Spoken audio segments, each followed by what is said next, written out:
Programa Med Saúde, um oferecimento de Arte Farma, tecnologia em manipulação, MHV Cardio, cuidando bem do seu coração. O programa Med Saúde dessa semana tem o prazer de receber um grande amigo, Dr. Marcos Rogério Gregorini, neurocirurgião, formado aqui pela Faculdade de Medicina de Jundiaí, fez especialidade em neurocirurgia no Hospital Heliópolis, coordenador da equipe de neurocirurgia do Hospital São Luís, Redditor de Campinas e Atibaia e coordenador da equipe de neuro da clínica NC6. Marco, obrigado por estar aqui com a gente hoje. Eu que agradeço. Vamos conversar sobre um tema muito interessante. O Marco é um amigo já de muito tempo. Vamos falar um pouco sobre traumatismo crânioencefálico. Cada vez mais a gente tem traumatismos crânioencefálicos e eu já queria de saída te perguntar o seguinte: o que é o traumatismo crânioencefálico, ou conhecido como TCE? Cara, o próprio nome diz, né? Traumatismo crânioencefálico, quer dizer, é qualquer impacto aí em região do crânio. Mas assim, qual é a importância? Acidentes de carros, normalmente está envolvido trauma de crânio, idoso, que hoje é muito comum, né? A sociedade hoje está envelhecendo, quer dizer, é queda da própria altura, acidentes que a gente vê muito aí são de motocicletas. E na pandemia o que nós vimos muito foi ciclista, né? O cara começou a ficar ocioso, né? E as primeiras voltinhas de bicicleta não tem experiência. A gente teve muito no hospital entradas desses pacientes, né, com quedas da bike. Quedas de bike hoje, é claro, além de lesar qualquer membro, o crânio é o primeiro que vai. Por isso que a gente fala que assim, o mais importante do traumatismo craniano é a proteção da cabeça, né? Em acidentes, motocicletas, em casa. No caso, por exemplo, não andar sem capacete no caso de motocicleta, né? Sim, e mesmo hoje com aquelas motos elétricas, que hoje está muito em moda, a gente sempre frisa, os pais, as mães, que tem que colocar o capacete. Que assim, uma queda que a criança dá, né, num chão, numa quina, pode ser grave e pode acrescentar qualquer tipo de sequela, né? Sem dúvida. Então veja, as causas mais comuns, você já deu um toque. Então seria um acidente automobilístico, um acidente motociclístico. Isso. Certo? Muita lesão, brigas. Sim. Né? Temos muito aqui no Brasil. E tem uma coisa muito importante no Brasil, mas muito importante, que difere até de outros países: queda de laje. Hoje a gente nota que assim, muitos idosos, às vezes pessoas que vão mexer no telhado, pessoas que vão mexer em caixa d'água, eles têm queda, e essa queda às vezes é fatal. Você vê o caso do Gugu, né? Que teve uma queda, claro que não foi no Brasil, né? É o que acontece naturalmente com essas pessoas que estão em casa e querem fazer um trabalho e não são profissionais. Porque até para você subir num telhado, você tem que ter segurança com o capacete, segurança com uma corda, porque você pode estar lá em cima e ter uma vertigem, ter um desequilíbrio e ter uma queda. Claro. No caso do idoso também a gente tem muito queda da própria altura, né, Marco? E muitas vezes o idoso já está numa situação mais suscetível, né? Além disso, hoje nós temos uma população de pacientes antiagregados e anticoagulados. Sim. Então aí seria, vamos dizer, a tempestade completa, né? Quer dizer, você acrescentou. O paciente já está sensibilizado pelo uso da medicação, que interfere ou com a plaqueta, ou com a célula vermelha, ou com ambos. Sim. Então, ele está anticoagulado ou antiagregado. Diante de um trauma, a possibilidade de fazer um hematoma aumenta muito, né? Aumenta. Você vê que hoje, quando um paciente idoso chega no consultório, principalmente os que estão, né, agregados aí com anticoagulantes, né, a gente pede para que os familiares não deixem tapete, não deixe locais com degrau onde ele circule, entendeu? Outra coisa que a gente pede muito para que os idosos tenham barras no banheiro, porque o banheiro é um lugar que escorrega muito, a gente vê muito traumatismo de idoso no banheiro. Então, sim, as barras de proteção são importantes, tá? A gente nota que é muito comum da nossa sociedade ter o tapetinho de entrada, o tapetinho do banheiro, o tapetinho da cozinha, as passadeiras da cozinha. Isso pode enroscar e ele sofrer uma queda. O que a gente vê de diferente no idoso, fora esses que tomam as medicações aí, os anticoagulantes em geral? A gente nota que o idoso já tem uma atrofia cerebral e tem os espaços. Então, às vezes, ele tem uma queda e tudo bem. Só que nós temos um hematoma subdural crônico e depois nós vamos falar sobre isso. Esse espaço que tem são os hematomas que formam depois de 30, 60, 90 dias. Ou seja, é aquela veinha que está esticada, começa a pingar por causa daquela queda e às vezes ele nem lembra.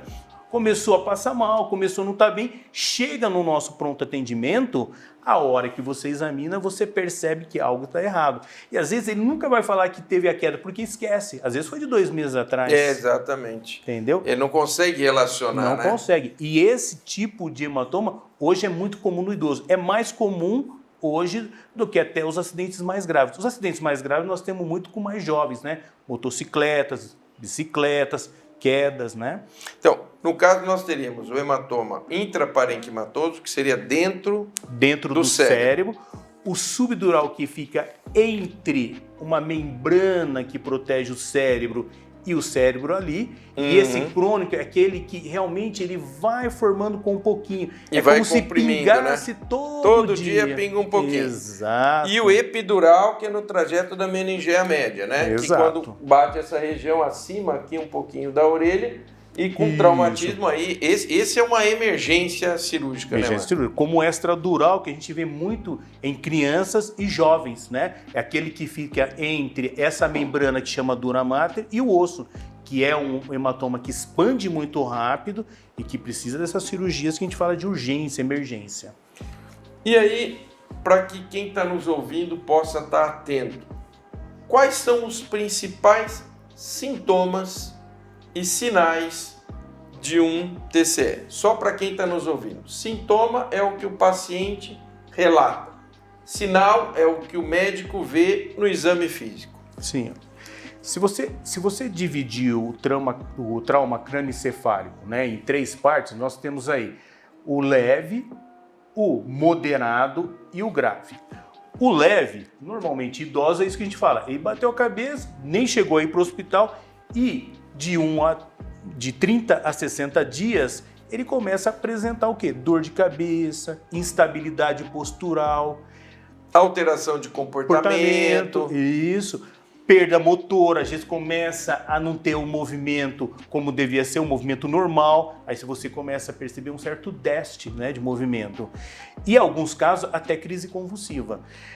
Aí é que você, realmente, o diagnóstico pode ser um pouquinho mais duvidoso, porque esses idosos têm muito AVC, entendeu? Eles têm muito que, às vezes, distúrbio de eletrolítico, né?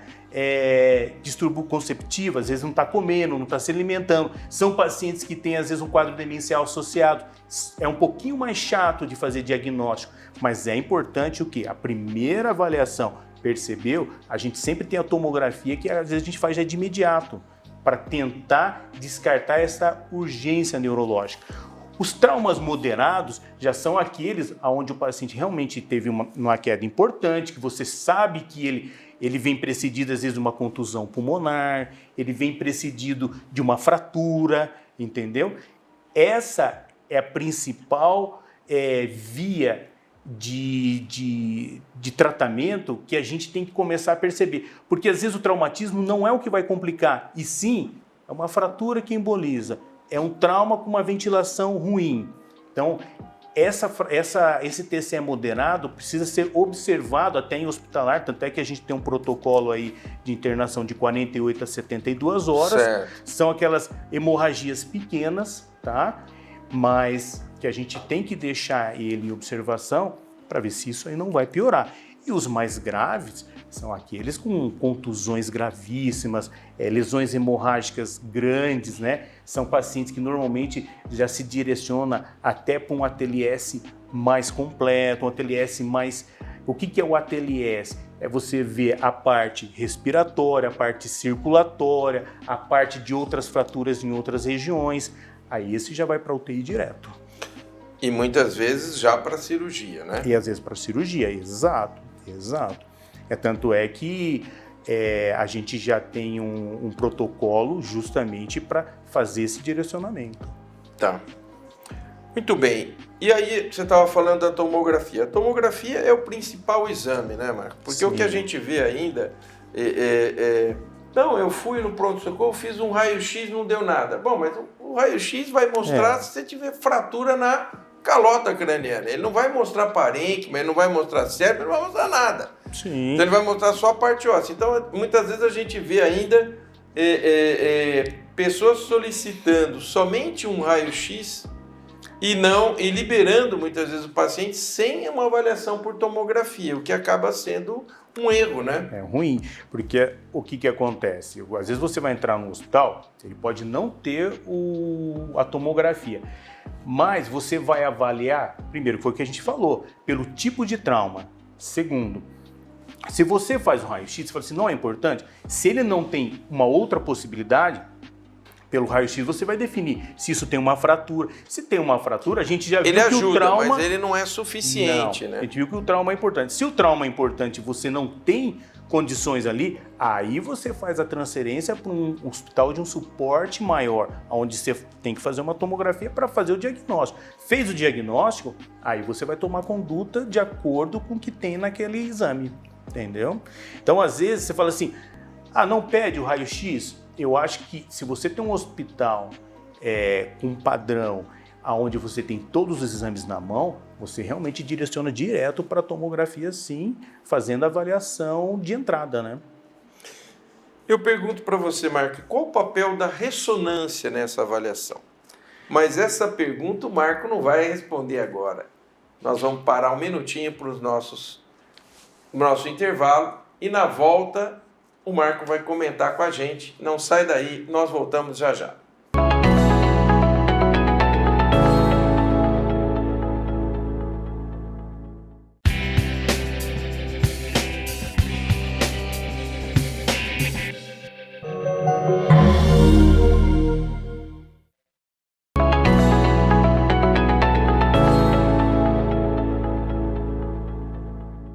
Olá, estamos de volta com o Dr. Marcos Rogério Gregorini, nosso convidado do MED Saúde, falando sobre traumatismo crânioencefálico.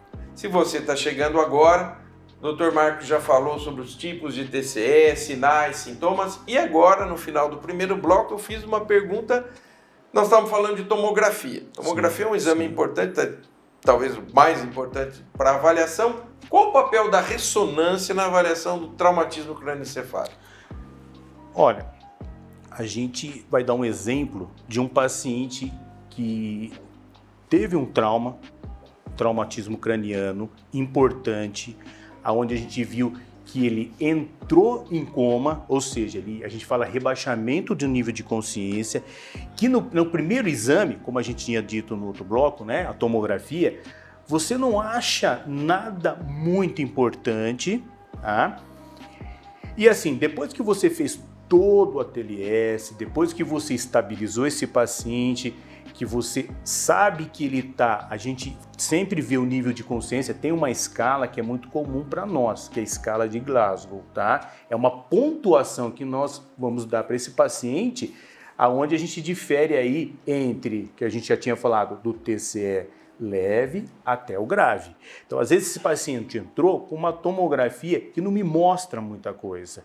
E aí nós temos uma patologia que a gente fala muito, né, que é a lesão axonal difusa, que às vezes é uma hemorragia no centro do cérebro, né, para ficar mais fácil aí, aonde é importante porque você sabe que é grave e que às vezes você consegue ver só na ressonância. Então, às vezes, para você dar uma continuidade no tratamento desse paciente, principalmente na UTI, você fala, eu vou partir para um exame mais específico, aonde a ressonância você vai ver detalhes da massa encefálica, do parênquima, né, que já cerebral. Não são tão visíveis na tomografia. Às vezes na tomografia você vê alguma coisinha, mas ele não te dá o formato exato, a localização exata. A ressonância no traumatismo é importante neste ponto. Não é o exame mais comum. Tá? Não é o de saída, né? Não é. O exame mais comum é a tomografia ainda, até porque, pela diferença dos dois exames, a tomografia, aquele sangramento agudo é mais perceptível. Na ressonância, não. Então, seria a de saída. E eu pergunto para você, Marco, essa tomografia que é feita na urgência, com contraste, sem contraste? Sem contraste. Sem contraste. Né? É uma tomografia que você vai ver, ou seja, a lesão aguda. Até porque a gente sabe que o contraste aí tem os seus efeitos colaterais. Sim. Né? Mas não é nem por isso. É mais porque assim, você levou, é um exame rápido, é um exame que tem que dar um diagnóstico preciso, a não ser que você tenha outras patologias junto ao traumatismo craniano. Mas falando de traumatismo craniano, é uma tomografia sem contraste, tomografou, avaliou, aí você vai partir para a conduta posterior. Tá. Os diferentes tipos de traumatismo crânioencefálico. Nós já comentamos sobre isso, Sim. né? Já falamos dos acidentes e tal. E a gravidade? Como é que assim, você chegou na sala de emergência, geralmente esse paciente ele é visto pelo médico plantonista, que muitas vezes não é da área de neuro. Sim. Então, quando você vai, quais são o que você vê como detalhes que já te permitem diferenciar de um TCE de moderado para grave? Porque o leve ele nem vai te chamar, obviamente. Ele não vai chamar um neurocirurgião para ver um TCE leve. Qual é a linha de corte que você tem para dizer esse TCE aqui é moderado, esse aqui já entra no grave? Claro, sem pegar os extremos. O cara está entubado, inconsciente, é evidente ele teve um TCE grave. Qual é a linha de corte para dizer, olha, ele passou de moderado? Como eu estava dizendo, a gente tem uma escala que é muito comum, é a escala de Glasgow, tá? Essa escala, a gente fala que, assim, abaixo de uma pontuação 8, que vai de 3 a 15, aí já é grave. Isso é a primeira avaliação. Mas batendo o olho, vamos dizer assim, até para os familiares, é o rebaixamento, é o nível de consciência onde o paciente está entrando, que a gente chama de coma, né? Ou seja, ele não tem uma resposta verbal, você chama e ele não consegue te responder. Outro detalhe que é muito importante é saber a condição do trauma, porque assim, só de você saber a condição do trauma, você já começa a antecipar algumas coisas no seu atendimento.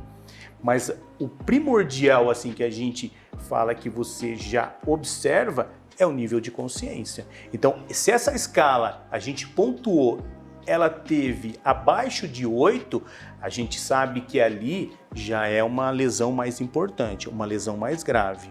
Tá. Então, Glasgow é a escala de coma, né? Escala de coma. Escala de coma. E para que a gente possa ter uma ideia, então, de 8 para baixo, já podemos considerar. Outra coisa que me chama muito a atenção, Marco, é que hoje nós temos muitos esportes de contato, muita luta. Sim. Né? Com golpes, que muitas vezes o cara perde a consciência no momento que ele toma aquele golpe. Né? Ele sofre aquela concussão cerebral e de repente o cara apaga. Sim. Esse é outro tipo de trauma importante, né? Porque assim, a aceleração e desaceleração, né, do crânio, ou seja, ele tomou um impacto, ele foi e voltou, essa aceleração e desaceleração, você pode ter lesão vascular, às vezes é pequena, mas é importante, você pode ter lesão celular, que a gente chama do edema em si, e a gente pode ter as lesões mais importantes, que são as hemorrágicas mesmo. Às vezes você vê microhemorragias em várias regiões do cérebro. Tanto é que a gente sabe, aí foi feito um trabalho nos lutadores de boxe, né, anteriormente, que eles evoluem ao longo, né, da vida com Parkinson, né, por morte celular aí nas lutas, demência, alterações de comportamento, importante justamente por essas lesões, que é onde você falou, esses lutadores. Quando ocorre isso, você vê que no futebol mesmo, cabeceou, cabeça, para-se na hora. Se ele não tiver a consciência restabelecida em poucos minutos, ele é já retirado ou da arena, né, vamos dizer assim, fluida, ou do campo, justamente pela importância que tem em ele continuar ali e a gravidade que pode ter. Quais os primeiros socorros a serem prestados para um paciente com traumatismo crânioencefálico? Olha, Volpe, você sabe que lá atrás, desde que a gente vai aprendendo, a primeira coisa são vias aéreas, né? A gente sabe que claro, é importante você ter, primeiro, as vias aéreas, porque assim, se você não tiver uma via aérea, o cara não estiver respirando, você não tem a proteção do cérebro, né? Você não tem a oxigenação do cérebro. Então é vias aéreas. Ver se de repente você tem alguma hemorragia em algum outro canto, não adianta eu me basear aqui sem realmente diagnosticar que está tudo bem lá embaixo. A hora que eu vou para a parte neurológica, aí que a gente tem que ter a via aérea com uma boa oxigenação, a gente não tem nenhuma hemorragia em nenhum outro local, porque se a gente tiver uma hemorragia, você também não tem um fluxo importante cerebral. Claro. Entendeu? Aí entra a nossa parte, que assim, vamos definir o quê? Ele precisa de uma cirurgia? Não. Ele precisa de uma UTI, uma ventilação adequada? Uma ventilação adequada. E aí a gente tem hoje, principalmente nas terapias, né, intensivas, a gente coloca o catéter para monitorar essa pressão dentro do crânio. Após fazer tudo isso, todo esse check-up, né, que a gente chama de ATLS, aí que a gente leva para colocar esse eletrodo. Hoje a gente tem alguns eletrodos que eles são mais superficiais, mas o mais fidedigno é aquele que a gente coloca dentro do cérebro para medir a pressão do crânio, né? Certo. Então, você diria que nesses primeiros socorros a via aérea é o principal? É o principal, seguido das hemorragias em gerais. Se tiver, você tem que estancar antes de você falar em tratar neurologicamente esse paciente. Eu me lembro da época que eu fiz o curso do ATLS, né, que é o curso, só pontuando para quem está nos ouvindo, o ATLS é um curso que é dado para oferecimento dos socorros nessas situações, chama-se Advanced Trauma Life Support. Isso. Muito bom. O grande problema é que muitas vezes junto com o TCE vem um trauma raquimedular. Então, a manutenção da via aérea nesse paciente é sempre uma situação, porque muitas vezes você não pode mobilizar o pescoço. Correto. Você tem que ter uma técnica própria para fazer intubação sem mobilização do pescoço. Né? Porque se você mobilizar, ele pode ter uma fratura de vértebra e seccionar a medula, ficar paraplégico, tetraplégico. Né? E a mobilização do pescoço, normalmente, é a mais anatômica possível, né? A gente fala que você não pode girar, você não pode hiperestender. Isso. Né? Então, a situação de manutenção de via aérea do traumatismo crânioencefálico é um capítulo à parte, né, Marcos? Sim, é o primordial. Exato. Tanto que você vê que no atendimento, uma das primeiras coisas é o colar cervical. Sim. Para que não exista na mobilização, né, não só feita pelo pessoal médico, mas pelo pessoal paramédico, e às vezes até por um leigo bem intencionado, que quer ajudar, ele vai mobiliza a vítima justamente de uma maneira errada e transforma um trauma raquimedular numa lesão definitiva que pode ter consequências das mais danosas, né, Marco? E a gente vê que, assim, quando existe um acidente, o que eles primeiro preconizam? Mantenha o paciente sem movimentar. Exatamente. Se a pessoa não tem nenhuma noção, não mexa com ela. Segure ela, deixe ela como está. Isso. Para depois, realmente, aquele que tem um pouquinho mais de experiência vai manter esse paciente numa posição anatômica até vir os paramédicos, né? Exatamente. Que são socorristas, que aí eles vão treinados, colocar o colar cervical, deixar o paciente numa posição anatômica, né? Exato. E aí que eles realmente já estão vendo a parte respiratória. Isso. Por isso que, assim, a função do neurocirurgião no trauma é justamente a hora que ele chegou, tudo isso tem que estar pronto. Marco, eu quero agradecer muito a tua presença aqui. Imagina. Você viu que foi extremamente rápido o nosso programa. Estivemos aqui com o Marcos Rogério Gregorini falando sobre traumatismos crânioencefálicos, o que você precisa saber. É isso aí. Canal 25 ou 525 NET. Nós esperamos você. Nosso encontro semanal com a saúde.